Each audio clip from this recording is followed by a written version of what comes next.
जी 62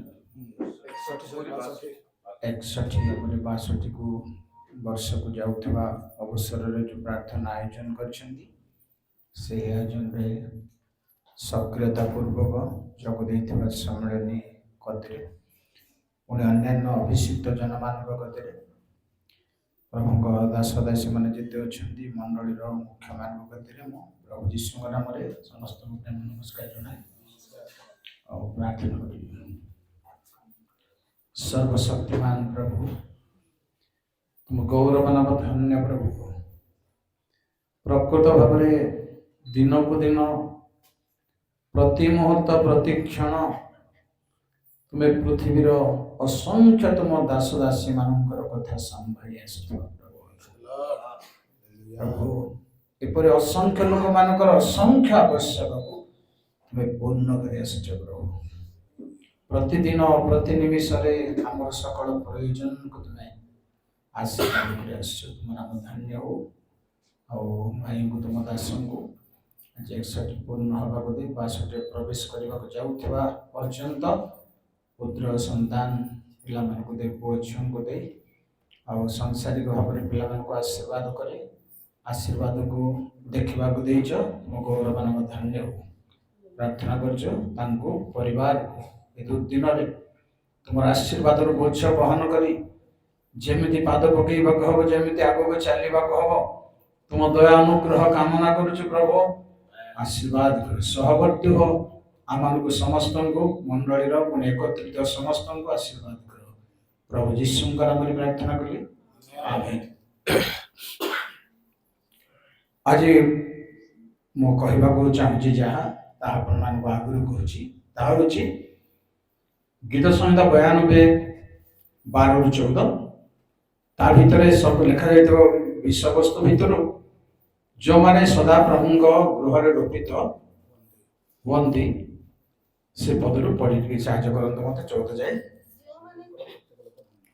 जो माने सदा प्रभु गृह रोपित हुंती से माने आम मानक परमेश्वर प्रांगण रे वर्धिष्णु हेबे से माने वृद्ध वंश रे फल उत्पन्न करिवे से माने रस और तेज रे पूर्ण हेबे प्रभु तांको वाक्य रे आशीर्वाद करंतो मो कहबा चाहूछी प्रिय भाई बहन परमेश्वर गृह रे रोपित हेले प्रांगण रे वर्धिष्णु रो माने कोन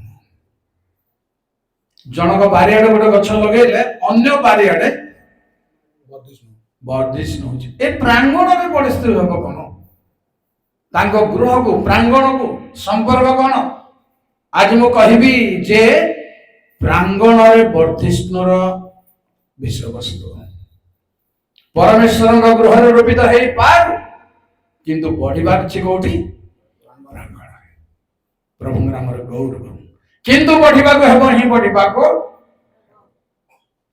मो जल्दी जल्दी प्राय 2-3 प्रकार कथा कहबा को चाहूची गोटे होची रोपित द्वितीय होची प्रांगण तृतीय होची वर्धिष्णु ए तीनटा और संक्षिप्त भाव में मो कहबा को चाहूची जे प्रथम होची प्रांगण रो तात्पर्य एहा समागम तंबू रहिबा समय ठारू प्रांगण निर्मित होइछि आपण लेबी यात्रा पुस्तक 27 पर्वर 18 पद जय प्रभु प्रांगण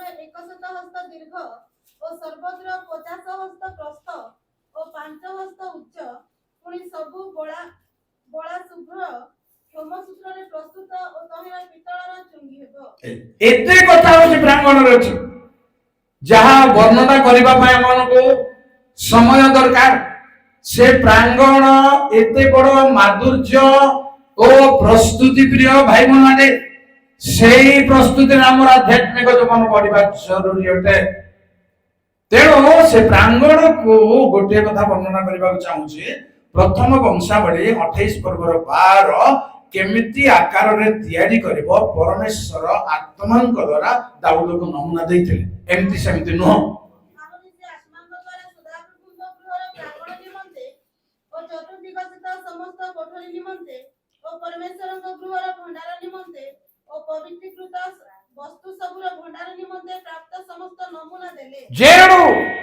ପରମେଶ୍ୱରଙ୍କ ନମୁନାରେ ବନାଇବାର ପ୍ରାଙ୍ଗଣ ଭିତରେ ମତେ ଆପଣଙ୍କୁ ବଢିବାକୁ ପଡିବ, ତା ବାହାରେ ନୁହେଁ। ତା ବାହାରେ ନୁହେଁ। ଭଲ କରି ଶୁଣିବାର ଅଛି। ପ୍ରଭୁଙ୍କ ଦାସ ଦାସୀ ମାନେ କୋଉଠି ଆମେ ପଢିଛୁ ଏତେ ବର୍ଷ ହେଲା? ପ୍ରାଙ୍ଗଣରେ ତ, ଯୋଉଟା ପ୍ଲାନରେ, ପରମେଶ୍ୱରଙ୍କ ଯୋଜନାରେ ପ୍ରାଙ୍ଗଣ ତାଙ୍କ ପ୍ଲାନରେ କେତେଟା ତାଙ୍କର ନକ୍ସାରେ ତିଆରି ଜିନିଷ କେତେଟା ବାଇବଲରେ ଅଛି। ତାର ଭିତରେ ପ୍ରାଙ୍ଗଣ ଗୋଟେ, ତା ଭିତରେ ଯେମିତିକି ଜେରୁସାଲେମ ମନ୍ଦିର ପ୍ରାଙ୍ଗଣ ଗୋଟେ। ଏହା ପରମେଶ୍ୱରଙ୍କ ଆତ୍ମାଙ୍କ ଦ୍ୱାରା ଏତିକି ଉଚ୍ଚ ହବ, ଏତିକି ଚଉଡ଼ା ହବ, ଏତିକି ଲମ୍ବା ହବ। ତାରି ଭିତରେ ଆମକୁ ବଢିବାର ଅଛି। ତା ବାହାରେ এইটা মানে মধ্যে ଏହା ବି ଆମକୁ ଜାଣିବା ଦରକାର ଯେ ଆମକୁ ସୀମା ନିର୍ଣ୍ଣୟ ପରମେଶ୍ୱର କରିଥାନ୍ତି। ସୀମା ନିର୍ଣ୍ଣୟ ସମସ୍ତଙ୍କ ପାଇଁ କରିଥାନ୍ତି। ଆପଣଙ୍କୁ ଦେବା ବରଦାନ ଉପରେ ସୀମା ନିର୍ଣ୍ଣୟ ପକ୍କା ହେବ, ନହେଲେ ହେଇପାରିବ ନାହିଁ। ବାଇବଲର ପ୍ରମାଣ ଅଛି ଯେ ଦ୍ୱିତୀୟ କରନ୍ତି 10 ପର୍ବର 13 ଟିକେ ଗୋଟେ ମିନିଟ ସୀମା ଉପରେ କହିବି। ପ୍ରତ୍ୟେକ ପ୍ରଭୁଙ୍କ ବରଦାନ ପ୍ରାପ୍ତ ବ୍ୟକ୍ତିଙ୍କ ପାଇଁ ସୀମା ଅଛି। କିନ୍ତୁ ଆମ୍ଭେମାନେ ସୀମା ଲଙ୍ଘନ କରି ଦର୍ପ କରିବୁ ନାହିଁ, ମାତ୍ର ତୁମେମାନେ ମଧ୍ୟ ଆମ୍ଭମାନଙ୍କ ସୀମାର ଅନ୍ତର୍ଭୁକ୍ତ ହେବା ପାଇଁ ଈଶ୍ୱର ଆମ୍ଭମାନଙ୍କ ନିମନ୍ତେ ପରିମାଣ ସ୍ୱରୂପେ ଯେଉଁ ସୀମା ନିରୂପଣ କରିଅଛନ୍ତି ସେଥିର ପରିମାଣ ଅନୁସାରେ ଦର୍ପ କରିବୁ। କଥା ହେଉଛି ଆକୁ ତ ପ୍ରଭୁଙ୍କ ଅନେକ ଦାସ ମାନେ ସୀମା କଣ ତାଙ୍କର ଜାଣିନାହାନ୍ତି। ମୁଁ ଷଷ୍ଠ କହିବି, ଜାଣିନାହାନ୍ତି। ନ ଜାଣିଲେ ଈଶ୍ୱରଙ୍କ ଦାନକୁ ବ୍ୟବହାର କରିବେ କେମିତି? ନ ଜାଣିଲେ ଗମନାଗମନ କରିବେ କେମିତି? ସୀମା ଭିତରେ ରହିବେ କେମିତି? ତେଣୁ ସୀମାକୁ ପରମେଶ୍ୱରଙ୍କ ବରଦାନ ପରେ ସୀମାକୁ ନିୟମକୁ ପରମେଶ୍ୱର ତାଙ୍କ ବଡ ବଡ ଦାସ ମାନଙ୍କୁ କହିଲେ ଆମେ ତୁମ ସଙ୍ଗେ ନିୟମ କରିବୁ। ନିୟମ ସ୍ଥିର ହେବାର ଅଛି, ଆଉ ସୀମା ନିର୍ଣ୍ଣୟ ହେବାର ଅଛି। ତାହେଲେ ଭବିଷ୍ୟତର ସୁରକ୍ଷା ଅଛି, ନହେଲେ ଭବିଷ୍ୟତରେ ଭରସା ନାହିଁ। କେତେ ୟୁଜେବଲ ହେଲେ ମଧ୍ୟ ଭବିଷ୍ୟତରେ ଭରସା ନାହିଁ। ମୁଁ ବାରମ୍ବାର କହୁଛି ଯେ ପ୍ରଦୀପ ଜଳୁଛି ସତ, କିନ୍ତୁ ସ୍ପେୟାର ଅଏଲ ନାହିଁ, ଭରସା ନାହିଁ। କୌଣସି ମୋର ପ୍ରଦୀପ ଜଳୁଛି, ଆପଣଙ୍କ ପ୍ରଦୀପ ଜଳୁଛି, ମାଳ ଜୁସରେ ଆପଣଙ୍କ ପ୍ରଦୀପ ଜଳୁ, ତେଲ ଅଛି କି? ସ୍ପେୟାର ଅଏଲ ଅଛି କି? ତେଣୁ ସୀମା ରହିବା ଦରକାର, ତାର ସୀମା ନିର୍ଣ୍ଣିତ ହେବା ଦରକାର। ମତେ ଆପଣଙ୍କୁ ନିଶ୍ଚୟ ତା ଉପରେ ମୋର ପ୍ରସଙ୍ଗ ନୁହଁ, କିନ୍ତୁ ସେ ପ୍ରାଙ୍ଗଣ ଉପରେ, ପ୍ରାଙ୍ଗଣର ଏତେ ଗୁରୁତ୍ୱ କଥା କଣ ଯେ ପ୍ରାଙ୍ଗଣରେ ବଢିବାର ଅଛି। ଦ୍ୱିତୀୟ ବଂଶାବଳୀ 6 ପର୍ବ 13 ପ୍ରାଙ୍ଗଣରେ ଗୋଟିଏ ବଢିଆ ୟୁଜେବଲ ଜିନିଷ ଗୋଟେ ରଖାଯାଇଛି। ପ୍ରେଜ୍ ଦ ଲର୍ଡ। କାରଣ ସଲୋମନ 5 ହାତ ଦୀର୍ଘ ଓ 5 ହାତ ପ୍ରସ୍ଥ ଓ 3 ହାତ ଉଚ୍ଚ ଏକ ପିତ୍ତଳମୟ ମଞ୍ଚ ନିର୍ମାଣ କରି ପ୍ରାଙ୍ଗଣର ମଧ୍ୟସ୍ଥଳରେ ରଖିଥିଲେ। ସେଇଠି ଦରକାର ବୋଲେ ଘୋଷଣା ହେବ, ପ୍ରାଙ୍ଗଣର ବିଷୟବସ୍ତୁ ଘୋଷଣା ହେବ। ତାକୁ ପ୍ରାଙ୍ଗଣକୁ କୋର୍ଟ ବୋଲି କୁହାଯାଏ। ଆଲୋଚନା, ନିଷ୍ପତ୍ତି ଇତ୍ୟାଦି ଇତ୍ୟାଦିର ସମସ୍ତ ବାତାବରଣ ଭିତରେ ଆମକୁ ପଢିବାର ଅଛି। ପିତ୍ତଳମୟ ମଞ୍ଚ ଅଛି ଯାହା ଦ୍ୱାରା ଘୋଷଣା କରାଯିବ। ଜିରିମିୟ 26 ପର୍ବରେ 1-2। ପ୍ରଭୁଙ୍କ ଗୌରବ ନାମ ଧନ୍ୟ ହଉ।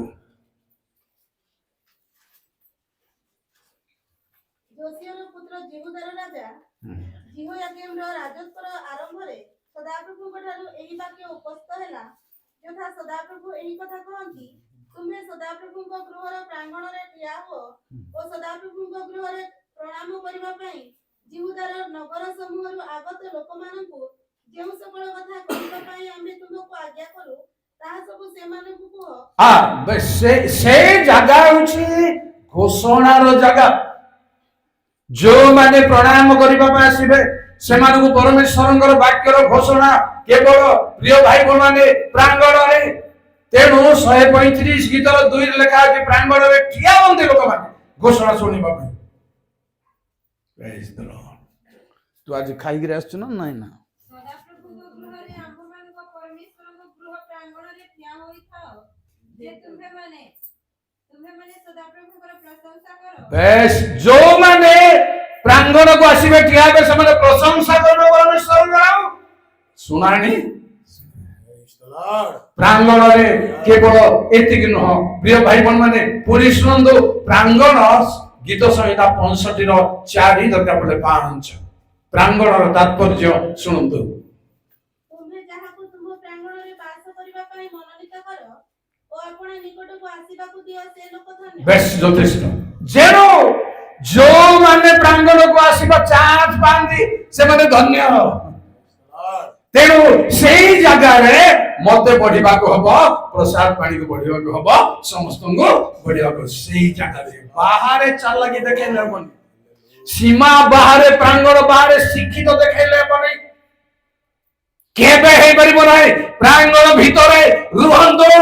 ଯଦି ପ୍ରାଙ୍ଗଣ ତତ୍ତ୍ୱ ଜାଣିନାହାନ୍ତି ନେହୁରା ହିଁ ପ୍ରଭୁଙ୍କ ଠାରେ ସମର୍ପଣ କରି ପ୍ରାଙ୍ଗଣ ଭିତରକୁ ଆସିବାର ଜ୍ଞାନ ଶିଖିପାରିଛି, ଜାଣିପାରିଛି, ନହେଲେ କେବେ ହେଇପାରିବ ନାହିଁ। ସୁରକ୍ଷା କେବେ ବି ନାହିଁ, କେତେ ଯୁକ୍ତି ଥିଲେ ମଧ୍ୟ ହେଇପାରିବ ନାହିଁ। ଆମେ ସେ ପ୍ରାଙ୍ଗଣରେ ବର୍ଦ୍ଧିଷ୍ଣୁ ହୋଇ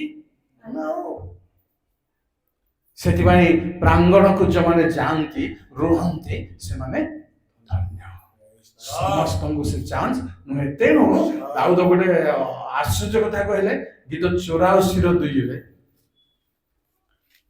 ସଦାପ୍ରଭୁଙ୍କ ପ୍ରାଙ୍ଗଣ ନିମନ୍ତେ ହଁ ମୋହର ପ୍ରାଣ ଲାଳସା କରେ ମଧ୍ୟ ମୂର୍ଚ୍ଛିତ ହୁଏ। ଆଚ୍ଛା ଧନ୍ୟବାଦ।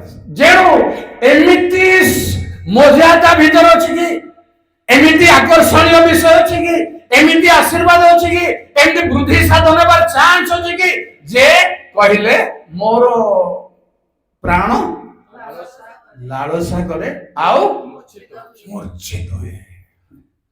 ଲାଳସା ବୋଲେ କେମିତିଟା ହବ,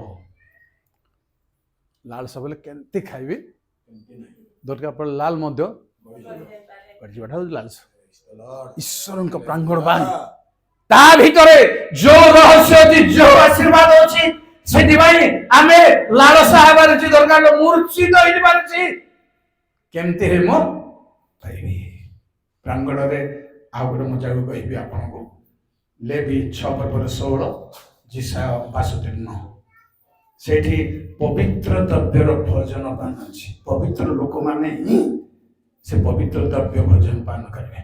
ପୁଣି ହାରଣ ତାହାର ପୁତ୍ରଗଣ ତହିଁର ଅବଶିଷ୍ଟାଂଶ ଭୋଜନ କରିବେ, କାରଣ ପବିତ୍ର ସ୍ଥାନରେ ତାଡ଼ି ବିନା ତାହା ଭୋଜନ କରାଯିବ। ସେମାନେ ସମାଗମ ତମ୍ବୁର ପ୍ରାଙ୍ଗଣରେ ତାହା ଭୋଜନ କରିବେ। ଯେଣୁ ଅଭିଷିକ୍ତ ଜନ ମାନେ ହିଁ ଭୋଜନ କରିବେ, ପବିତ୍ର ଲୋକମାନେ ହିଁ ଭୋଜନ କରିବେ, ପବିତ୍ର ଦ୍ରବ୍ୟ ଭୋଜନ କରିବେ କୋଉଠି? ପ୍ରାଙ୍ଗଣରେ। ସେଇଠି ବଢିବାର ଅଛି, ସେଇ ଆହାର ଆମେ ପାଇବାର ଅଛି, ସେଇ ଆଶୀର୍ବାଦ ଆମେ ପାଇବାର ଅଛି। 62 ର 9 ମାତ୍ର ଯେଉଁମାନେ ତାହା ସଞ୍ଚୟ କରିଅଛନ୍ତି ସେମାନେ ତାହା ଭୋଜନ କରି ସଦାପ୍ରଭୁଙ୍କର ପ୍ରଶଂସା କରିବେ, ଓ ଯେଉଁମାନେ ତାହା ସଂଗ୍ରହ କରିଅଛନ୍ତି ସେମାନେ ଆମ୍ଭ ପବିତ୍ର ସ୍ଥାନର ପ୍ରାଙ୍ଗଣ ମଧ୍ୟରେ ତାହା ପାନ କରିବେ। ପ୍ରଭୁଙ୍କ ଲୋକମାନେ ଖାଇବେ ପିଇବେ, ଆତ୍ମିକ ଆଶୀର୍ବାଦରେ ପରିପୁଷ୍ଟ ହେବେ ପ୍ରାଙ୍ଗଣରେ। ପ୍ରିୟ ଭାଇ ଭଉଣୀ ମାନେ ପ୍ରାଙ୍ଗଣକୁ ପରମେଶ୍ୱର କୋଉ ଅବସ୍ଥାରେ କୋଉ ପରିସରରେ ରଖିଛନ୍ତି ଶୁଣନ୍ତୁ। ମୋର ହୁଏତ ଶେଷ କଥା ଯେ ଜିହିଜିକଲ 10:3 ଠିକ ଅଛି।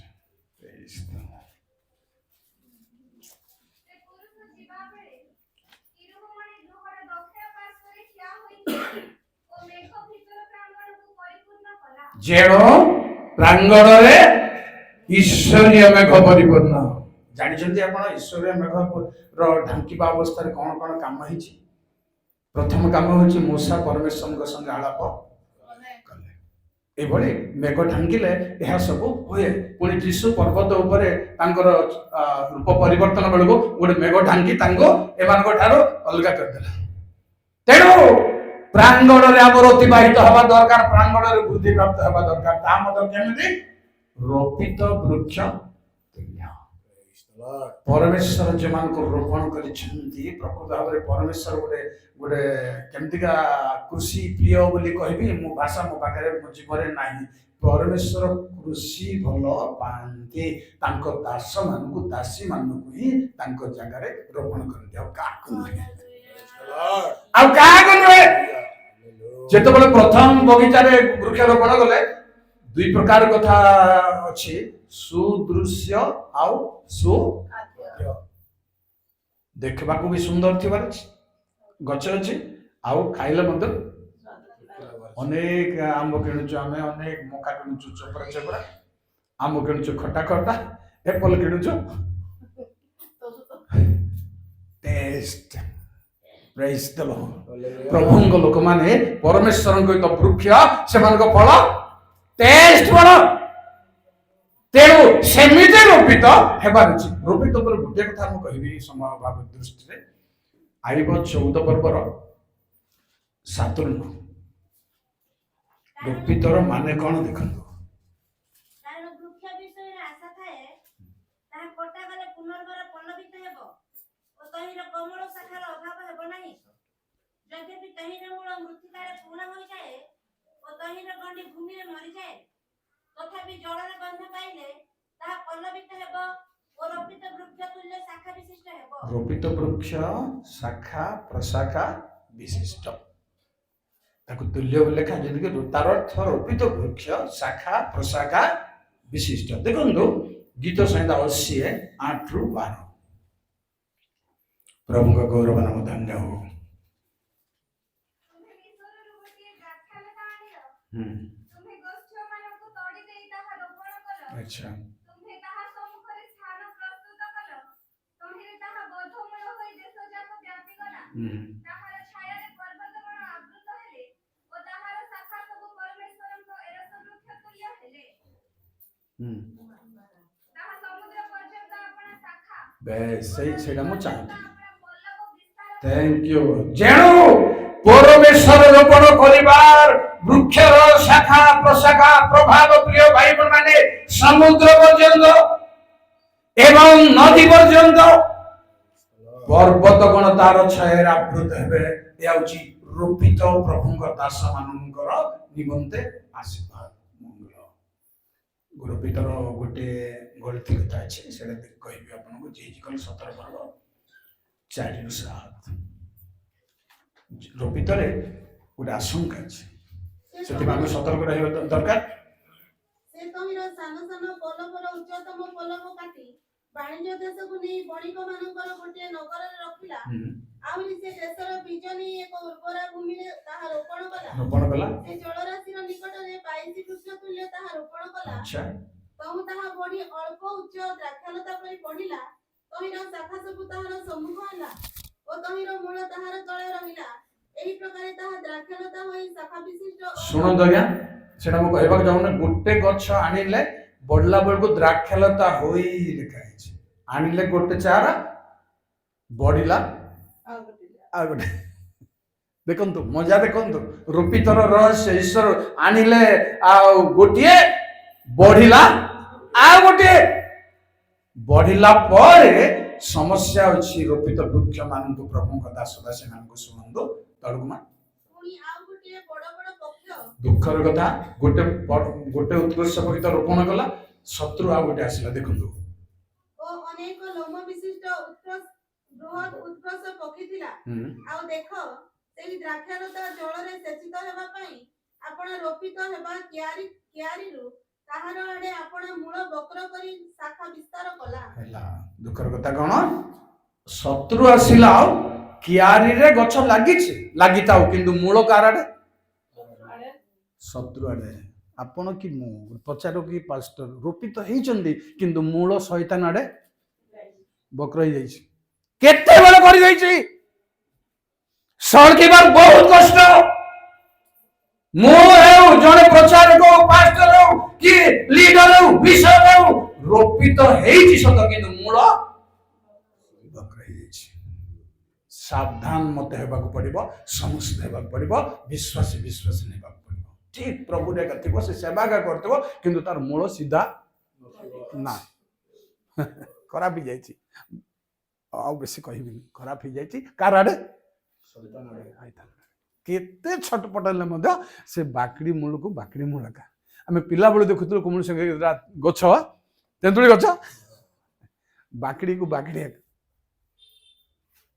ପ୍ରିୟ ଭାଇ ମାନେ, ପ୍ରଭୁଙ୍କର ରୋପିତ ବୃକ୍ଷ ପାଇଁ ମଧ୍ୟ ଆଶଙ୍କା ଅଛି।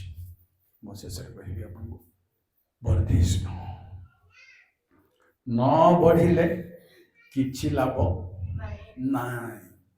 न बढ़िले किछि नबनी बढ़िबाको पड़िबो ही बढ़िबाको पड़िबो बढ़िबा बा बड़ लोक हेबाटा दी प्रकार कथा अछि तो माने संक्षेप रे कहछि गोटे बढ़िबा होछि प्रथम सामुएल 25 पर्वर 3 ए बढ़िबार हमर दरकार नाही ସେହି ମନୁଷ୍ୟର ନାମ ନାବଲ ଓ ତାହାର ଭାର୍ଯ୍ୟାର ନାମ ଅବିଗଲ। मो टिके दुई बड़े भल होइथांता पास रे ସେହି ସମୟରେ ମାୟନସ୍ଥିତ ଜଣେ ଲୋକ କର୍ମିଲାରେ ବ୍ୟବସାୟ କରୁଥିଲା।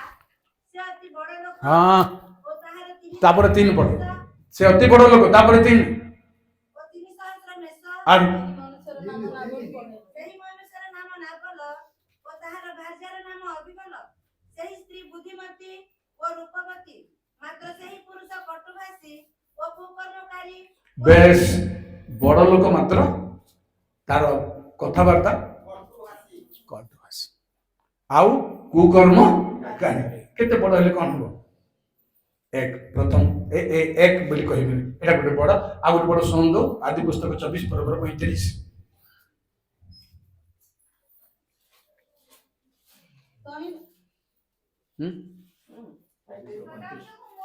हाँ राइट थैंक यू परमेश्वर आशीर्वाद बड़ होची प्रकृत बड़ ता तळे लेखा होची सुना रूपा ओट गध सब किंतु प्रथमे ईश्वरंकर आशीर्वाद रे बड़ घोषणा हे परछि एई प्रकार वृद्धि साधन दरकार आउ सेही प्रकार वृद्धि साधन रे अल्प टिके कहबे आपनको द्वितीय विवरण 30 पर्व 5 ପୁଣି ତୁମ୍ଭ ପୂର୍ବପୁରୁଷମାନେ ଯେଉଁ ଦେଶ ଅଧିକାର କରିଥିଲେ ସଦାପ୍ରଭୁ ତୁମ୍ଭ ପରମେଶ୍ୱର ସେହି ଦେଶକୁ ତୁମ୍ଭକୁ ଆଣିବେ ଓ ତୁମ୍ଭେ ତାହା ଅଧିକାର କରିବ ଆଉ ସେ ତୁମ୍ଭର ମଙ୍ଗଳ କରି ତୁମ୍ଭ ପୂର୍ବପୁରୁଷମାନଙ୍କ ଅପେକ୍ଷା ତୁମ୍ଭର ସଂଖ୍ୟା ଅଧିକ ବୃଦ୍ଧି କରିବେ। संख्या रे वृद्धि करिवे परमेश्वर करନ୍ତି कहीं माने लिखा है बाइबल रे पूर्व पुरुष माने जोसेफ अन्य सब मरि गले तथापि इस्राएल संतान 32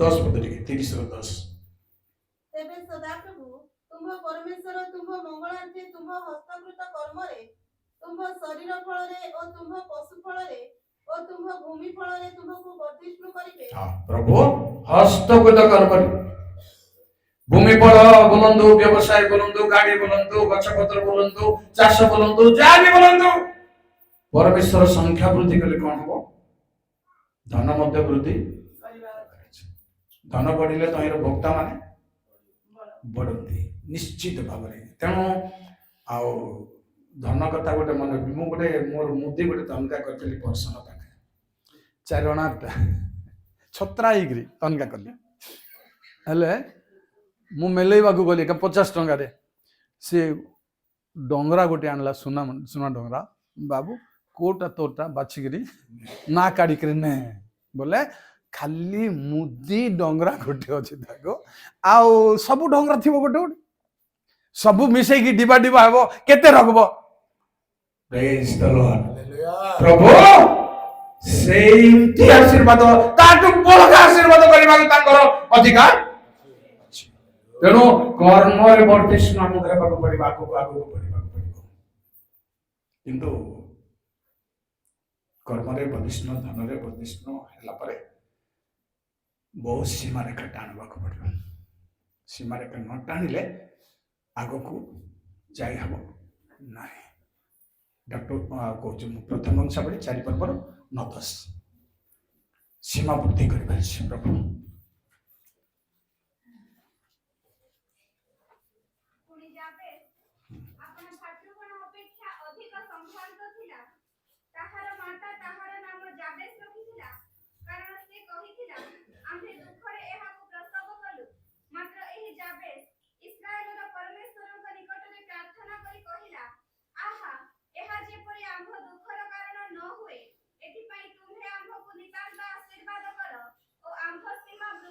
थैंक यू कौन बढ़िबार जाएगा सीमा बढ़िबार केमती कौन बुझाए से काम कहबे आपन कोटा को बुझाए सीमा वृद्धि माने घर कांथ जेति हेची से आउ गोटे घर को मिसे दौना सेमती नुह सीमार मजा टे शुणु जे केमती परमेश्वर निर्णय करते जो सीमा बोली सर आध्यात्मिक सीमा कथा मुझे करती किंतु यहाँ हूँ आउ गोटे प्रकार सीमा ताको परमेश्वर ही सीमा बढ़े द्वितीय वंशावली 26 पर्वर 8 सीमा वृद्धि कौन देखो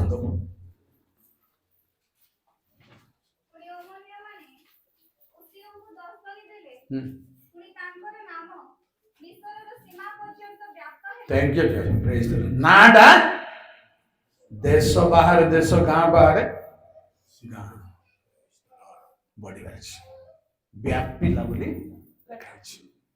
नाटा व्यापीला यहाँ परमेश्वर करती मनुष्य या तेणु सीमा वृद्धि होबार सीमा वृद्धि होगा संगे संगे आउ गोटे वृद्धि को कहबी आपन को प्रथम राजावली 3 पर्व 14 ये सब क्रमान्वय बढ़िबा को गोटे पर गोटे बाध्य जरूरी कथा कहूँ जोटा एक्सेस न हो पुणी तुम पिता दाऊद जेपरि गमन कला सेपरि तुमे जेबे आमर विधि ओ आज्ञा पालन करिबा पई आम पथरे गमन करिवो तेबे आमे तुमर आयुष वृद्धि करिबा थैंक यू आयुष मध्य बढ़िबा निहाती दरकार और जो जेटा बढ़िबा दरकार बोली मु कहबी एकदम नेसेसरी जिंस एटा निहाती दरकार जोटा परे जोटा बढ़िबार अछि निहाती दरकार आउ तापरे प्रथम पितर 2 पर्व 2 दिन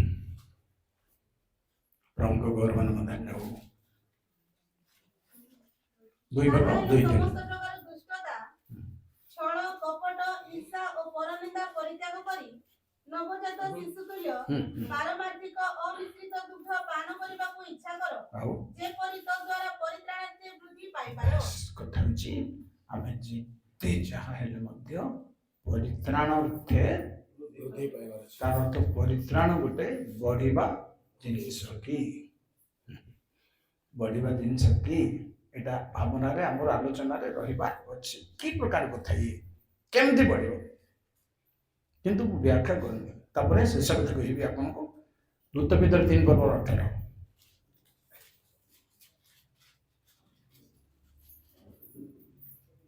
परंतु आमମାନଙ୍କ प्रभु त्राणकर्ता यीशु ख्रीष्टଙ୍କ अनुग्रह और ज्ञान रे वृद्धि पाओ बस ज्ञान रे आध्यात्मिक ज्ञान रे वृद्धि पाइबार अर्थ कौन बाइबल पढ़िबा समय ठारू आस्ते आस्ते आस्ते आस्ते जोटा मीमांसा रे पहुंची पारु नथिलु धीरे धीरे सेटा पहुंचीबाको वृद्धि ज्ञान रो वृद्धि जोटा जोटा किछि वर्ष तले हमर बाइबल पढ़ला को अमीमांसा थिला मीमांसा रे पहुंची पार नथिलु जानि पार नथिलु धरि पार नथिलु धीरे धीरे धीरे से सब सॉल्व हेबाको एटा होची वृद्धि मौखिक भाव गोटे कहि देबी आपन को तपदेश 3 पर्वर 1 2 शांति वृद्धि धन बढ़िले शांति भी शांति वृद्धि आमे केबे केबे मो बापा मद पी पळे आसिले घर अशांति हेले रंधा बड़ा थिले मते आमे खाइबुने काहे कि धन अछि सत किंतु शांति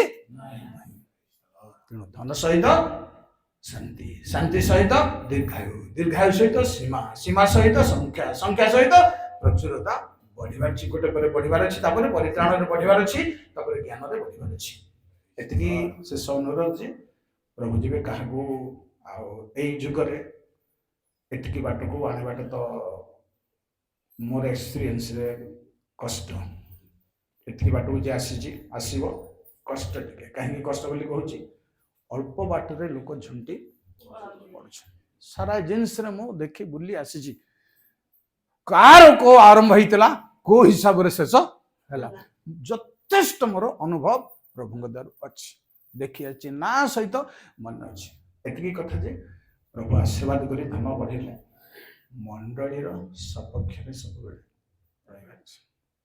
जब मंडली विपक्ष हो झुंटी पड़ार गोटे कारण अन्य गोटे कारण तापर पाप जगी थाए देखो ख्रीस्टियन लोक मैंने सरपंच हेले कौन कौन हेले उच्च को गले गोटे स्त्री पर आ गोटे ये सब जगी थाए आशीर्वाद पर आत्मिक आशीर्वाद हो जागतिक आशीर्वाद हो ए सब निश्चय जगी से सब प्रभु जय प्रदान କରିବେ। କରନ୍ତୁ, ଆଶୀର୍ବାଦ କରନ୍ତୁ। ପ୍ରାର୍ଥନା କରିବେ। ସର୍ବଶକ୍ତିମାନ ପ୍ରଭୁ, ମୋ ଗୌରବ ନାମ ଧନ୍ୟ ହଉ। ତୁମେ ତୁମ ଦାସଙ୍କୁ ଦୀର୍ଘାୟୁ ଦେଇ ପର୍ଯ୍ୟନ୍ତ ଆଣିଛ। ରୋଗ, ସଙ୍କଟ, ସମସ୍ୟା, ବିପଦ, ଆପଦ ପୂର୍ଣ୍ଣ ଜଗତ ମଧ୍ୟରେ ରକ୍ଷା କରି ପିଲାମାନଙ୍କୁ ଦେଇଛ। ପିଲାମାନଙ୍କୁ ବିଶେଷ କରି ରକ୍ଷକୁ ତୁମେ ଆଶୀର୍ବାଦର ଦ୍ୱାରା ଖୋଲିଛ ପ୍ରଭୁ। ସେହି ଆଶୀର୍ବାଦରେ ଆମମାନଙ୍କର ସବୁବେଳେ ପ୍ରାର୍ଥନା ଅଛି, ସେ ସ୍ଥିର ଥାଉ, ଅଟଳ ଥାଉ। କେବଳ ପରିବାର ନିମନ୍ତେ ନୁହେଁ, ମାଳଜେନ୍ସର ଖ୍ରୀଷ୍ଟିଆନ ସୋସାଇଟି ପାଇଁ ଏକ ଗର୍ବର କାରଣ ହେଉ। ଆତ୍ମିକ ଭାବରେ, ଶାରୀରିକ, ପାରିବାରିକ ଭାବରେ ତାଙ୍କୁ ପରିବାର ସମସ୍ତଙ୍କୁ ଆଶୀର୍ବାଦ କର। ଯୀଶୁଙ୍କ ନାମରେ ପ୍ରାର୍ଥନା କରେ।